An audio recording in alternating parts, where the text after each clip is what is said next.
Hi everyone, I'm Kevin Elson for Catholic Newsbreak. Here's what's going on this week in the news. We begin with news from the Vatican.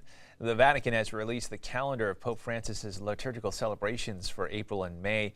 He's scheduled to keep the Year of Faith appointments set by Pope Emeritus Benedict XVI, such as celebrating Mass April 28th in St. Peter's Square and administering the sacrament of confirmation to some young people, visiting the Basilica of St. Mary Major May 4th and leading the recitation of the Rosary, and presiding over a Mass May 5th in St. Peter's Square for members of confraternities who promote processions and other acts of popular piety.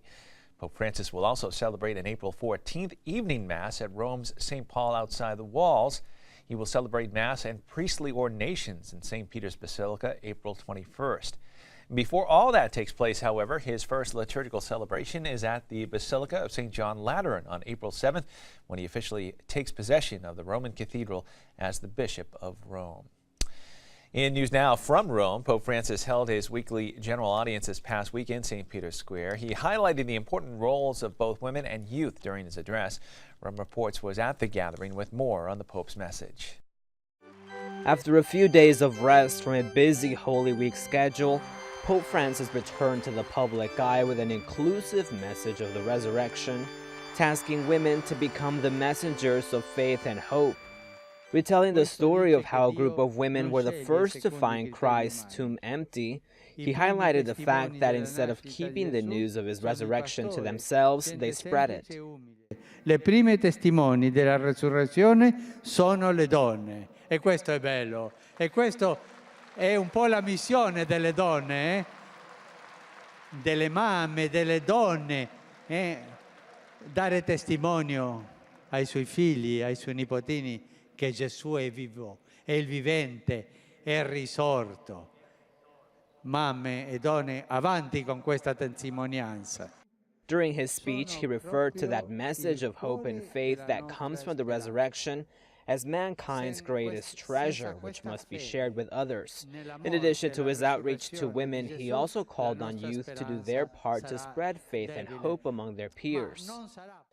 Ho visto che ci sono tanti giovani nella piazza, giovani e giovani, eccoli. A voi vi dico, portate avanti questa certezza. Il Signore è vivo e cammina a fianco di noi nella vita. A large number of the young people at the general audience came from Milan in northern Italy, along with their Archbishop, Cardinal Dean Angelo Scola. After a noisy greeting and chanting his name, Pope Francis gave an impromptu greeting to the group. Davvero sono entusiasti questi milanesi, The audience, once again held at St. Peter's Square, also featured the performance of a women's choir from Florida. Pope Francis spoke only in Italian, allowing other priests to give summaries and to translate his greeting in 7 other languages. Looking now at news from around the world, this summer hundreds of thousands of young Catholics will gather with Pope Francis in Rio de Janeiro, July 23rd through the 28th for World Youth Day. One of the main topics taking center stage at World Youth Day 2013 is going to be about safeguarding the environment. Marcello Badeschi, president of the John Paul II Foundation for Youth, a Rome-based organization that assists with World Youth Day planning, told Catholic News Service that from the beginning of planning for the event, the organization knew that the environment would be a major theme in Brazil, known as the lungs of the world.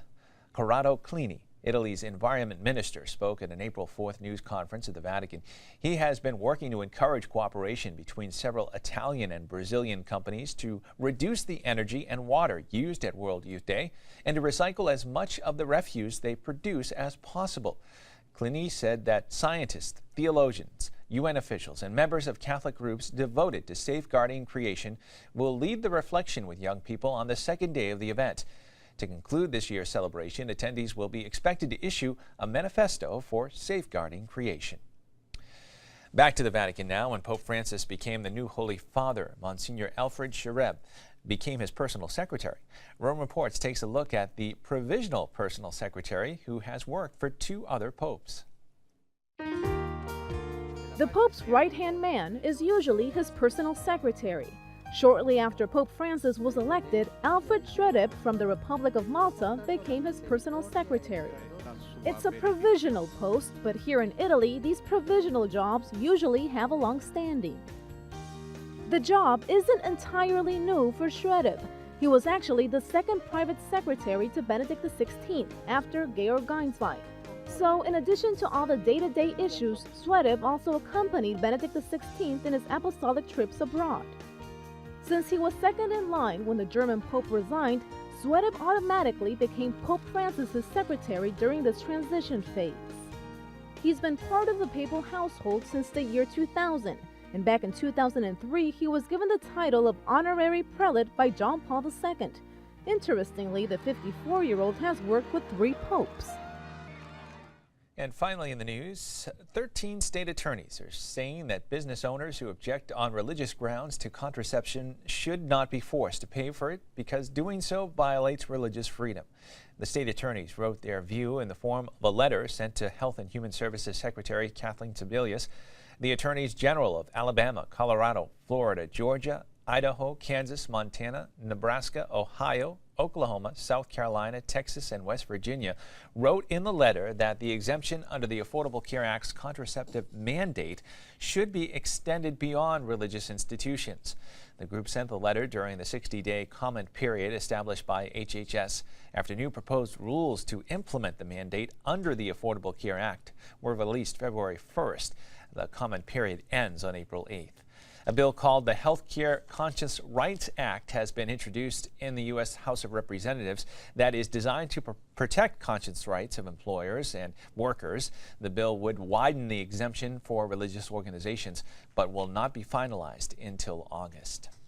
Well, that is all the information we have for you at this time. Please stay with Catholic TV for more Catholic news. Until then, I'm Kevin Nelson, and I'll see you next time on Catholic Newsbreak.